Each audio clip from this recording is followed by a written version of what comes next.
From a distance, Europa looks like a pearl, smooth and bright and perfectly round, reflecting sunlight so strongly that it glows against the blackness of space like a polished marble. It is one of the most beautiful objects in our solar system. No tall mountains, no deep craters, no rough terrain visible from far away.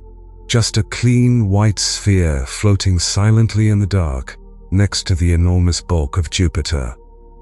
If you saw a picture of it without knowing anything about it, you might think it was the most peaceful place in the solar system. But Europa is not peaceful.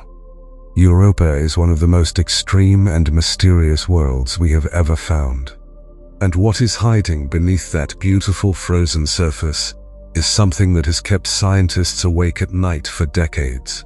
Today, we are going to talk about everything we know about Europa. What is on its surface? What is underneath it? Why it is so dangerous? And why it might be the most important place in the entire solar system when it comes to answering the biggest question humans have ever asked. Are we alone in the universe? Europa is one of Jupiter's 4 large Galilean moons. It sits about 670,000 kilometers from Jupiter and completes one full orbit every 3.5 Earth days. It is slightly smaller than our own moon, about 90% of the moon's size. But what makes Europa completely different from our moon starts with what it is made of. Our moon is a dry, rocky ball. Europa is covered in ice. A thick shell of water ice wrapping around the entire moon like a frozen skin. And that ice is what makes Europa so strange to look at. Because unlike most icy moons in the outer solar system, which are heavily cratered and rough, Europa's surface is almost completely smooth. There are very few craters on Europa compared to what you would expect. And the reason for that smoothness is one of the first clues that something extraordinary is happening on this moon. When a space rock hits a moon or a planet, it leaves a crater. That crater stays there for millions or billions of years because nothing is happening on the surface to erase it. Our own moon is covered in ancient craters that have been sitting there unchanged for billions of years. But Europa has very few craters. That means something is erasing them. Something is constantly renewing and reshaping the surface of Europa, wiping out old craters before they can build up. The surface of Europa is geologically young. Scientists estimate it is only about 40 to 90 million years old, which in solar system terms is extremely recent. The surface is being constantly refreshed, and the reason it is being refreshed is the same reason Io next door has 400 volcanoes: Jupiter's gravity. Europa orbits Jupiter in a gravitational tug-of-war. Jupiter's enormous gravity pulls on Europa constantly. The other Galilean moons, Io and Ganymede, pull on it from the other direction. Just like Io, this constant pulling and tugging stretches and squeezes Europa's rear over and over again with every orbit. This generates heat deep inside Europa. Not enough heat to drive volcanoes on the surface the way it does on Io, but enough heat to do something remarkable. Enough heat to keep water liquid. Beneath Europa's thick outer shell of ice, there is water, not frozen water, liquid water.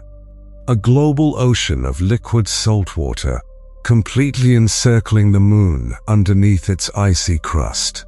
An underground ocean that goes all the way around Europa, with no land breaking it up anywhere. Just ocean, everywhere, under all the ice.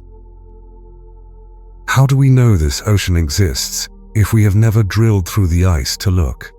The answer came from a spacecraft called Galileo, which orbited Jupiter in the 1990s and early 2000s and made several close flybys of Europa.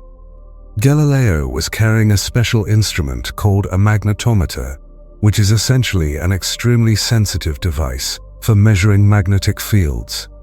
Jupiter has an enormous magnetic field that sweeps past Europa as Jupiter rotates.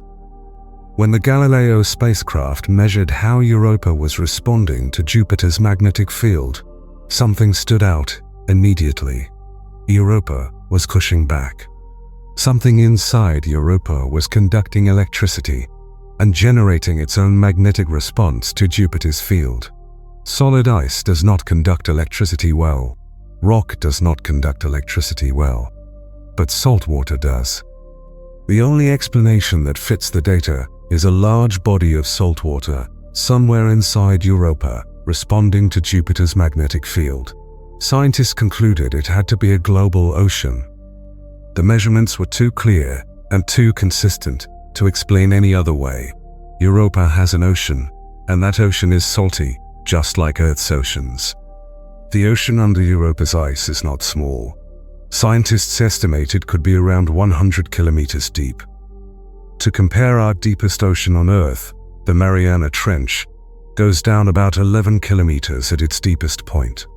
Europa's ocean may be 10 times deeper than that across its entire surface, and because it covers the whole moon, Europa is thought to contain more liquid water than all of Earth's oceans put together, more liquid water than our entire planet has. Hidden under a shell of ice on a frozen moon orbiting Jupiter, 400 million miles from the Sun. Now here is the part that makes scientists genuinely excited. The ocean is not just a cold, dark, empty body of water sitting there doing nothing. The same tidal heating that keeps the water liquid is also warming the rocky seafloor at the bottom of the ocean.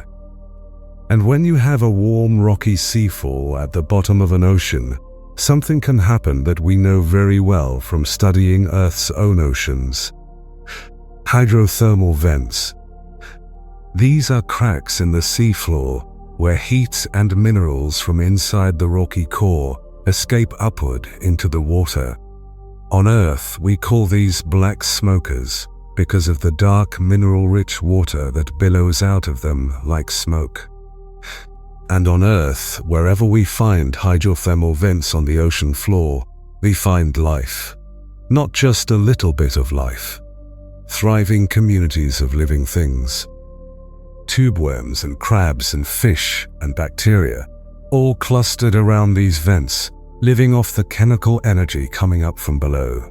No sunlight needed, no connection to the surface. Just heat and minerals and chemistry. Life figured out how to use it.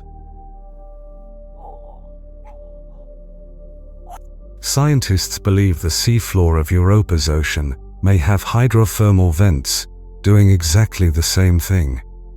Heat rising up from the rocky core, minerals dissolving into the water, chemical energy available to any living thing that could figure out how to use it. And Europa's ocean has had a very long time to work with. Billions of years of liquid water sitting above a warm rocky seafloor with chemical energy available. On Earth, life appeared relatively quickly after liquid water became available. If the same thing happened on Europa, the ocean under the ice could have had billions of years to develop whatever it was going to develop. What might be living down there? We genuinely do not know. It could be nothing. It could be simple bacteria clinging to the rocks around a hydrothermal vent. It could be something more complex that has had billions of years of evolution in a dark ocean with low gravity and no sunlight to adapt to. We have no way of knowing without going there and looking. But here is something that makes the possibility of life on Europa even more interesting. Life does not just need heat and water and minerals. It also needs chemistry. Specifically, it needs certain chemical reactions to be possible. On Earth, one of the most important chemicals for life is oxygen. And Europa may have a way of getting oxygen into its ocean despite having no atmosphere worth speaking of. Here is how it works. The surface of Europa is constantly being hit by radiation from Jupiter's enormous radiation belts. This radiation breaks apart the water ice molecules on the surface into hydrogen and oxygen. The hydrogen escapes into space because it is very light, but the oxygen stays on the surface and gets incorporated into the ice. Then, as Europa's surface slowly churns and cracks, over millions of years, chunks of that oxygen-rich surface ice sink downward into the ocean below, carrying oxygen with them, delivering it to the ocean from above, just as the hydrothermal vents are delivering heat and minerals from below. Europa may have a complete chemical system in place. Oxygen coming in from the surface, heat and minerals coming up from the seafloor. Liquid water in the middle, connecting everything. Scientists think this could make Europa's ocean chemically rich enough to support not just simple bacteria, but potentially more complex forms of life.